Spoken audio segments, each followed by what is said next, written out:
दोस्तों, वैसे तो मोहम्मद रफ़ी साहब और लता मंगेशकर जी दोनों ही बहुत महान शख्सियत हैं और दोनों ने ही कई सारे हिट गीत दिए हैं। और एक दौर तो ऐसा भी था कि कोई भी संगीतकार इन दोनों के बिना किसी युगल गीत की कल्पना भी नहीं कर सकता था। और इन दोनों महान गायकों के संबंध भी आपस में बहुत ही मधुर थे। दोनों एक दूसरे का बहुत ज़्यादा सम्मान किया करते थे। यहाँ तक कि लता जी रफ़ी साहब को अपना बड़ा भाई मानती थी।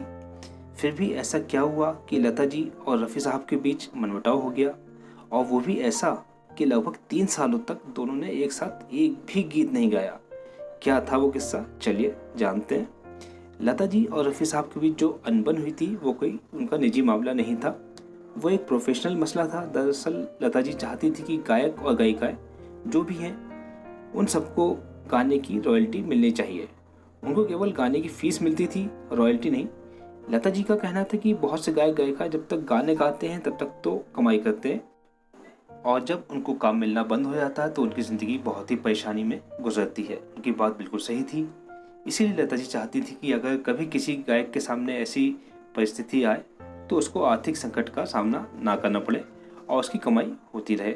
इसीलिए लता जी ने उस दौर के जितने गायक और गायिकाएं थीं उन सबको साथ लेकर एक एसोसिएशन बनाई। लता जी ने रफ़ी साहब से भी कहा कि आप भी हमारे साथ शामिल हो जाइए और हम सारे लोग मिलकर ये मांग रखेंगे कि हम लोगों को गाने की रॉयल्टी मिलनी चाहिए। लेकिन रफ़ी साहब, जो कि बहुत ही सीधे और सरल व्यक्ति थे, उनको पैसे का कोई भी लालच नहीं था और उनको इसी बात से संतोष रहता था कि यार जो मिल रहा है बहुत है। और इसके अलावा कुछ संगीतकारों और फिल्म प्रोड्यूसर्स ने भी रफ़ी साहब को समझा लिया था कि रफ़ी साहब, आप रॉयल्टी की डिमांड नहीं करेंगे। रफ़ी साहब ने लता जी से यही कहा कि हमारा काम है गाना गाना, और हमको जब गाना गाने की फ़ीस मिल गई तो हमें उसके बाद किसी संगीतकार या प्रोड्यूसर पर और बोझ नहीं डालना चाहिए, इसलिए रॉयल्टी की बात करना ठीक नहीं है। लेकिन लता जी का मानना था कि रॉयल्टी मिलनी चाहिए। खैर, इसी बात से दोनों के बीच जो अनबन शुरू हुई तो वो काफ़ी लंबे समय तक चली।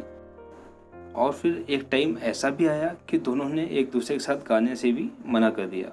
और जब दोनों के बीच अनबन थी उस दौर में सुमन कल्याणपुर को रफ़ी साहब के साथ बहुत सारे मौके मिले।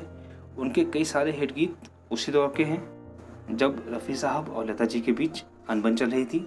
और रफ़ी साहब और लता जी के बीच की जो अनबन ख़त्म हुई तो उसमें नरगिस जी का बहुत बड़ा हाथ है। नरगिस जी ने एक स्टेज शो के दौरान इनकी अनबन दूर कराई थी। उन्होंने लता जी और रफ़ी साहब को एक साथ स्टेज पर बुलाकर गाने की रिक्वेस्ट की और दोनों नरगिस जी को मना नहीं कर पाए और दोनों ने साथ गाना गाया। उसके बाद दोनों के बीच की कड़वाहट हमेशा के लिए ख़त्म हो गई और फिर से दोनों ने एक दूसरे के साथ गाना गाना शुरू कर दिया।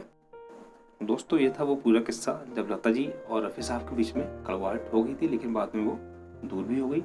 दोस्तों, आपको ये जानकारी कैसी लगी?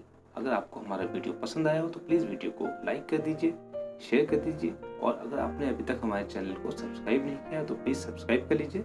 साथ ही साथ घंटी के निशान को भी दबा दीजिए ताकि आपको हमारे आने वाले वीडियोस की नोटिफिकेशन आसानी से मिल सके। वीडियो देखने के लिए आपका बहुत बहुत धन्यवाद।